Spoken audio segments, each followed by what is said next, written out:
Welcome back to my podcast studio.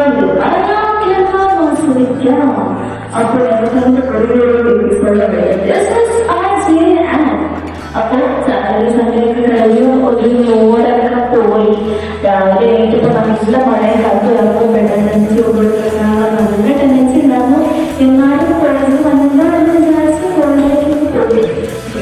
അപ്പോൾ ഇന്നത്തെ ടോപ്പിക്കാണ് types of people in A friendship group. Friendship ഗ്രൂപ്പിൽ ഇഷ്ടംപോലെ ടൈപ്പ് ഓഫ് പീപ്പിൾ ഉണ്ടാവുമല്ലോ. അപ്പോൾ ഫ്രണ്ട്ഷിപ്പ് എന്ന് വെച്ച് കഴിഞ്ഞാൽ ഒരാളും മറ്റൊരാളും തമ്മിലുള്ള ഫ്രണ്ട്ഷിപ്പ് ഒരു പെട്ടെന്ന് ഉണ്ടാവുന്നതായിരിക്കും, കുറേ കാലങ്ങൾ മുമ്പ് ഉണ്ടാവുന്നതായിരിക്കും. ഫ്രണ്ട്ഷിപ്പ് ഗ്രൂപ്പിലാണെങ്കിൽ ഒരാളോ രണ്ടാളോ മൂന്നാളോ നാലാളോ അങ്ങനെ ആൾക്കാരുടെ തന്നെ കൂടുകയും ചെയ്യും കുറയുകയും ചെയ്യും.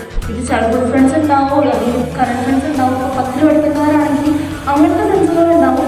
അങ്ങനെ ഇങ്ങനെ ഫ്രണ്ട്ഷിപ്പ് എന്ന് പറയുന്നത് വളരെ ബ്യൂട്ടിഫുൾ ആയിട്ടുള്ള കാര്യമാണ്. അച്ഛനൊക്കെ സ്റ്റഡിയോ ഇത് പറയാം, കേൾക്കാം, ആസ്വദിക്കാം. അപ്പോൾ നമ്മളിങ്ങനെ ഫ്രണ്ട്സ് പറ്റി ഇങ്ങനെ പറഞ്ഞുകൊണ്ടിരിക്കുകയായിരുന്നു. അപ്പോൾ ഒരു ഫ്രണ്ട്ഷിപ്പ് ഗ്രൂപ്പ് അത് വലുതായാലും ചെറുതായാലും അതൊരു സ്പെസിഫിക് ടൈപ്പ് ഓഫ് പീപ്പിളേഴ്സ് അതിനകത്തുണ്ടാവും. ചിലർക്ക് പല പല പല പല ക്യാരക്ടേഴ്സ് ഉള്ളവരുണ്ടാവും. അതാണ് ഒരു ഫ്രണ്ട്ഷിപ്പ് ഗ്രൂപ്പിനെ പെട്ടെന്ന് ഒരു യൂണീക്ക് ആക്കുന്നത്. അപ്പോൾ ഫസ്റ്റ് ടൈപ്പ് ഓഫ് പീപ്പിൾ എന്ന് എനിക്ക് പറയാൻ പറ്റുന്നതാണെങ്കിൽ എല്ലാ ഫ്രണ്ട്ഷിപ്പ് ഗ്രൂപ്പിലും ഒരു സിംഗിൾ പേഴ്സൺ ഉണ്ടാവും. അതെ, അതൊരു സത്യമാണ് ഫ്രണ്ട്സ്. എല്ലാ ഫ്രണ്ട്ഷിപ്പ് ഗ്രൂപ്പിലും ആ ഒരു സിംഗിൾ പേഴ്സൺ, അതിപ്പോൾ ബോയ് ആയാലും ഗേൾ.